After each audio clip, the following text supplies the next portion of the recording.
अस्सलाम वालेकुम, मैं हूं रिजवान अशरफ। जो पंजाब की वित्रियाला हैं मरीम नवाज़, कल से वो ट्रेंडिंग पर हैं और इस वजह से कि उन्होंने एक पुलिस की तकरीब मुनक़िद हुई जो कि ट्रेनिंग सेंटर में थी, चूंग ट्रेनिंग सेंटर जो कि लाहौर में वाक़ है। वहाँ पर एक तकरीब मुनक़िद की गई, पासिंग आउट।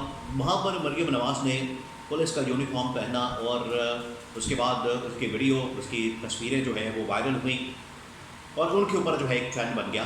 वो फिर कल से आज तक ट्रेंडिंग में है और मरीम नवाज़ को उस हवाले से तनकीद का निशाना बनाया जा रहा है। मरीम नवाज़ के ऊपर बातचीत की जा रही है, मरीम नवाज़ के ऊपर इस हवाले से क्रिटिसिज्म किया जा रहा है। इसके पीछे वजह क्या है, इसके पीछे कहानी क्या है, इसके पीछे मामला क्या है, इसकी कोई आईनी कानूनी हैसियत है भी या नहीं, या ये सिर्फ एक जेस्चर के लिए, एक सिर्फ इमेज के लिए और सारा कुछ एक सोशल मीडिया के ऊपर इमेज बनाने के लिए ये किया जा रहा है।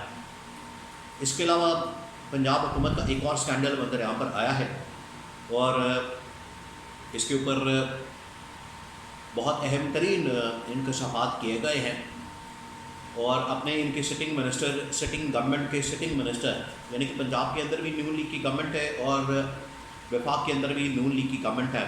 और नून लीग के अंदर जो इस वक्त वज़ीर दाखिला है मोहसिन नकवी, आपको पता है कि उनका एक ट्रैक रिकॉर्ड है, उनका एक बैकग्राउंड है। वो मीडिया चैनल 24 के मालिक भी हैं, बहुत बड़ा मीडिया नेटवर्क है, उसके मालिक हैं, सेनेटर हैं, वज़ीर दाखिला है, इस्टेब्लिशमेंट के आर्मी चीफ के बड़े करीब हैं, जिसकी वजह से उन्होंने बड़ी तेज़ी के साथ तरक्की हासिल की है, बड़ी तेज़ी के साथ उन्होंने ये कामयाबी हासिल की है। उन्होंने ये इंकशाफात किए हैं पंजाब हुकूमत के मतलब, पंजाब हुकूमत के स्कैंडल से मतलब। ये क्या इंकशाफात हैं, ये स्कैंडल की हकीकत क्या है और स्कैंडल के अंदर क्या है, इस हवाले से मैं आपसे बात करूँगा। आपके साथ कुछ इन्फॉर्मेशन मेरे पास वो आपके साथ शेयर करूँगा। तीसरा ये कि नवाज़ शरीफ आजकल चाइना के अंदर मौजूद है। चाइना में क्या कर रहे हैं, नवाज़ शरीफ का चाइना जाने का मकसद क्या है? पाकिस्तान के अंदर जो हालात वाक़यात हैं उनमें तो अब नवाज़ शरीफ को अंदाज़ा हो चुका है कि पाकिस्तान की सियासत में तो अब मुझे लगता है कि मेरा किरदार नहीं है। इस वजह से अब उन्होंने किसी और काम के अंदर दिलचस्पी लेने का फ़ैसला किया और वहाँ पर दिल लगाने का फ़ैसला किया और वहाँ पर फोकस करने का फ़ैसला किया। वो क्या मामलात हैं, चाइना किस वजह से गए हैं, इस हवाले से कुछ अहम तरीन इन्फॉर्मेशन मेरे पास मौजूद है, वो आपके साथ में शेयर करता हूँ। चलिए सबसे पहले तो नवाज़ शरीफ से शुरू कर लेते हैं। नवाज़ शरीफ आजकल चीन के अंदर मौजूद है और चीन के अंदर जब वो गए तो चीन में कोई भी शख्स उन्हें रिसीव करने के लिए नहीं आया। अब ये बड़ी शर्म की बात है नवाज़ शरीफ के लिए, नवाज़ शरीफ जैसे आदमी के लिए, नवाज़ शरीफ जैसे शख्स के लिए जो कि 3 मरतबा का वज़ीर-ए-आज़म है, कई मरतबा का वज़ीर-ए-आला है और अहम तरीन ओहदों के ऊपर विराजमान रह चुका है। पाकिस्तान का अपने आप को बहुत बड़ा लीडर समझता है, ना सिर्फ वो पाकिस्तान का बल्कि इस खित्ते का बहुत बड़ा एक लीडर अपने आप को समझता है। लेकिन हालत ये है कि चीन के अंदर जब नवाज़ शरीफ लैंड करता है तो कोई एक सरकारी शख्स चीन की जानिब से, कोई एक सरकारी शख्स नवाज़ शरीफ को लेने के लिए नहीं आता, जो कि इस बात का सबूत है कि नवाज़ शरीफ की अब कोई सरकारी हैसियत नहीं रही। नवाज़ शरीफ को अब कोई सरकारी प्रोटोकॉल और सरकारी अहमियत नहीं मिलने वाली। नवाज़ शरीफ का अब सियासत से कोई ताल्लुक़ नहीं। नवाज़ शरीफ अब सियासत से अपने आप को रिटायर समझते हैं और इसमें ये जो सारे काम हुए हैं उनके साथ, जिस तरीके से धोखा दिया गया, ट्रैप किया गया, उनको जिस तरीके से सियासत से आउट किया गया, उसमें जो सबसे बड़ा किरदार है उनके अपने भाई शहबाज शरीफ का है। ये आपने बात जहन में रखनी है। नवाज़ शरीफ वहाँ अब किस मकसद के लिए गए हैं? नवाज़ शरीफ ने, जो मैंने इन्फॉर्मेशन हासिल की है, नवाज़ शरीफ ने वहाँ पर कुछ स्टील मिलों का दौरा किया। स्टील मिलों का, देखिए उनका जो कारोबार है तो इसी किस्म के उनके कारोबार, या तो उनकी शुगर मिलें हैं, स्टील मिलें हैं और टेक्सटाइल मिलें हैं, या डेयरी की जो बिज़नेस है वो उनके बिज़नेस हैं। तो इस किस्म के उनके कारोबार हैं। स्टील मिल भी उनमें एक मेजर और बड़ा कारोबार है जो कि शरीफ ख़ानदान करता है और इनका वैसे ही जद्दी पुश्ती कारोबार है। और नवाज़ शरीफ ने जाके वहाँ पर कुछ चाइना की स्टील मिलों का दौरा किया और अपने साथ किसको लेकर गए हैं? अपने नवासे को, जुनैद सफदर को, जो कि मरीम नवाज़ के बेटे हैं, उनको साथ लेकर गए हैं। और ये स्टील मिलों का दौरा ये ज़ाहिर करता है कि नवाज़ शरीफ या तो चाइना के अंदर कोई स्टील मिल लगाने का प्लान रखते हैं या चीन से कुछ ऐसी अहम तरीन मालूमात लेकर وہاں کس طریقے سے اسٹیل مل چلائی جاتی ہے، آپریٹ کیسے کی جاتی ہے، کس طرح سے ان سے فائدہ لیا جا سکتا ہے، یا کچھ کاروباری معاملات کے سلسلے میں وہاں پر پہنچے ہیں اور اب وہ مکمل فوکس کر رہے ہیں اپنے کاروبار کی طرف. اور آگے جو جنید صفدر ہے جو کہ مریم نواز کا بیٹا ہے، اس کو کاروباری معاملات سمجھانا چاہ رہے ہیں، اس کو کاروباری طور پر مضبوط کرنا چاہ رہے ہیں. تو اب نواز شریف نے یہاں فوکس کیا ہے، کیونکہ نواز شریف وفاقی حکومت سے باہر ہو گئے، شہباز شریف نے ان کو آؤٹ کر دیا، اسٹیبلشمنٹ نے بھی ٹوک پیغام دے دیا. پنجاب حکومت میں انہوں نے تھوڑی بہت ضرور کوشش کی کہ میں کسی طرح سے اپنے آپ کو ایڈجسٹ کر لوں. کبھی وہ میٹنگ میں بیٹھ جاتے، کبھی کسی میٹنگ میں بیٹھ جاتے، کبھی کسی اجلاس میں پہنچ جاتے. خیر ادھر سے بھی اب آؤٹ ہو گئے ہیں. تیسرا یہ کہ انہوں نے یہ یہاں پر کوشش کی کاروبار میں اب آنے کی، تو اب کاروبار میں چلے گئے ہیں، ذاتی کاروبار میں. دیکھیں اس کی ایک ایگزامپل ابھی ریسنٹلی الیکشن کے بالکل فوراً بعد جو نظر آئی وہ تھی جہانگیر ترین کی. جہانگیر ترین نے عمران خان سے پنگا لیا. سیاست وہ پچھلے 20-25 سال سے کر رہے ہیں، نواز شریف کے بعد ہی حالانکہ انہوں نے سیاست کی. نواز شریف تو اس سے پہلے کی سیاست کر رہے ہیں. نواز شریف کو تو تقریباً 45-50 سال ہو چکے ہیں. جو حال جہانگیر ترین کا ہوا کہ الیکشن ہارا، الیکشن ہارنے کے بعد پہلے عمران خان کو چھوڑا، عمران خان کو چھوڑ کے اپنی پارٹی بنائی. پارٹی بنانے کے بعد الیکشن میں حصہ لیا، الیکشن میں عوام نے مکمل مسترد کر دیا.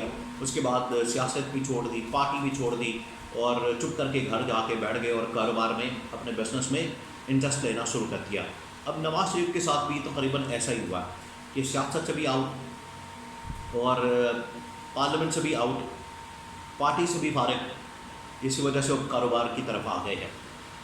کیونکہ سیاست کے اندر ٹھیک ہے وہ ایم ایل اے تو بنے ہوئے ہیں، لیکن ایم ایل اے جیسے بنے ہیں ان کو بنوایا گیا، وہ بنے نہیں ہیں، خود نہیں جیتے، ان کو جتوایا گیا. تو یہ بھی ایک ان کے اوپر ایک کالا دھبا لگ گیا. اب آ جائیں مریم نواز کے اوپر. مریم نواز جو کہ کل سے ٹریننگ میں ہیں اور کل سے انہوں نے ایک یہ یونیفارم والی جو پولیس یونیفارم والی تصویر ہے یا ویڈیو ہے وہ وائرل ہوئی ہے. اس کے بعد ان کے اوپر تنقید کی جا رہی ہے، ان کو تنقید کا نشانہ بنایا جا رہا ہے کہ پولیس یونیفارم میں مریم نواز کا کیا کام ہے کہ پولیس یونیفارم کے اندر وہ آئے. اور اب یہ جیسچر کی بات ہے. دیکھیے پنجاب کے اندر کام کم ہو رہا ہے، جیسچر زیادہ ہو رہے ہیں. سوشل میڈیا کے اوپر کام زیادہ ہو رہا ہے، ٹک ٹاک کے اوپر، فیس بک کے اوپر، یوٹیوب کے اوپر، ٹویٹر کے اوپر، اس پر کام زیادہ ہو رہا ہے. اور شاید یہ سمجھتے ہیں کہ جس طریقے سے عمران خان نے سوشل میڈیا کے ذریعے سے پاکستان میں ایک انقلاب برپا کیا ہے، بالکل اسی طریقے سے یہ خواہش رکھتے ہیں، یہ چاہتے ہیں، ان کی سوچ ہے کہ بالکل ہم بھی ایک انقلاب برپا کر دیں پاکستان کے اندر اور ہماری بھی جے جے کار ہو جائے، ہم بھی سوشل میڈیا کے اوپر سپر اسٹار بن جائیں، ہم بھی سوشل میڈیا کے اسٹار بن جائیں، عوام کے نمائندے بن جائیں، عوام کی سیاست کریں. لیکن ایسا نظر نہیں آتا. وہ لوگوں کے پاس جانا، وہ ڈرامے بازیاں کرنا، وہ رمضان بازار، وہ لوگوں کے تندور میں چلے جانا، وہ جا کے کسی سے ملنا، اس سے کوئی فرق نہیں پڑنے والا.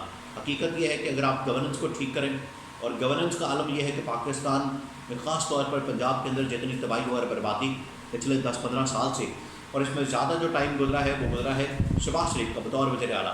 تو ان کی تباہی اور بربادی ایک تو ان کو بتائیں کہ چاچا جی آپ نے کس قسم کی تباہی اور بربادی پنجاب کے اندر پھیری ہے. کیونکہ مریم نواز ہے تو بتیجی، اپنے چاچا جی کو کال کریں اور بتائیں کہ آپ کی تباہی اور بربادی کس قسم کی ہے یہاں پر، اور ہم کس طرح سے ٹھیک کر سکتے ہیں، اس کے اوپر کام کریں.